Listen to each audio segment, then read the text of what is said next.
जिस प्रकार से बाबा साहब के प्रति कांग्रेस पार्टी के असंख्य रहे गलत कारनामों को इनके अनुयायी अभी तक भी भुला नहीं पाए हैं और ना ही ये कभी कांग्रेस पार्टी को माफ़ करने वाले हैं, चाहे ये अपने कितने रंग ढंग व चाल आदि भी क्यों ना बदल लें। इतना ही नहीं बल्कि कांग्रेस पार्टी ने बाबा साहब के देहांत के बाद तो इनके नाम को व संविधान निर्माण में रहे इनके अहम योगदान को भी इतिहास के पन्नों से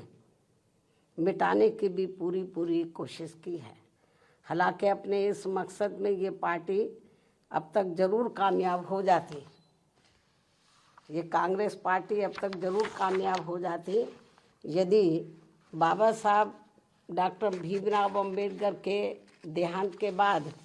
इनके अधूरे रहे कारवा को आगे बढ़ाने के लिए मान्यवर श्री कांशीराम जी अपना पूरा जीवन समर्पित करके वे आगे नहीं आते,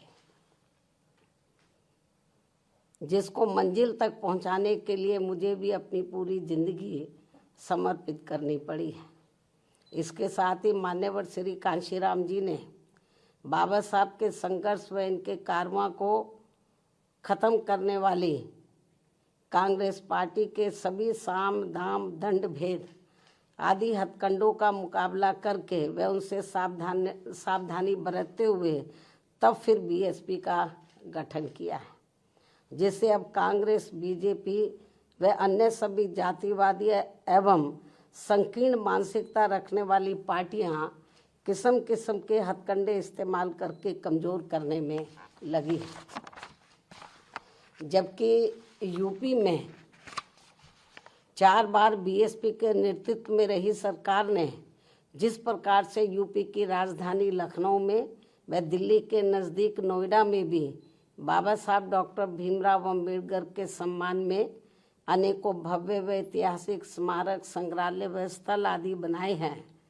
साथ ही इनके नाम पर यहाँ अनेकों जनहित की योजनाएं शुरू की गई हैं। नए जिलों के नाम आदि भी रखे गए हैं, जिनमें से बाद में काफ़ी कुछ को समाजवादी पार्टी की सरकार ने बदल भी दिया है, जो इस पार्टी की बाबा साहब के प्रति इनकी नफरत को भी दर्शाता है,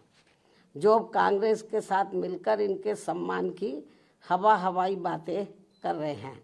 इसी प्रकार इन वर्गों से जुड़े अन्य संतों, गुरुओं व महापुरुषों आदि को भी पूरा आदर सम्मान दिया गया है, जिससे अब कांग्रेस व बीजेपी आदि की नींद उड़ी हुई है। ये जो हमने काम किए बाबा साहब के सम्मान में, तो उससे अब बीजेपी व कांग्रेस आदि की नींद उड़ी हुई है, जिनके अनुयायियों के वोटों को लुभाने के लिए, जिनके अब बाबा साहब के जो अनुयायी हैं या अन्य संत, गुरु और महापुरुष हुए हैं, उन जो दलित और अन्य पिछड़े वर्ग से ताल्लुक़ रखते हैं, तो उनके अनुयायियों के वोटों को लुभाने के लिए फिर बीजेपी को भी मजबूर होकर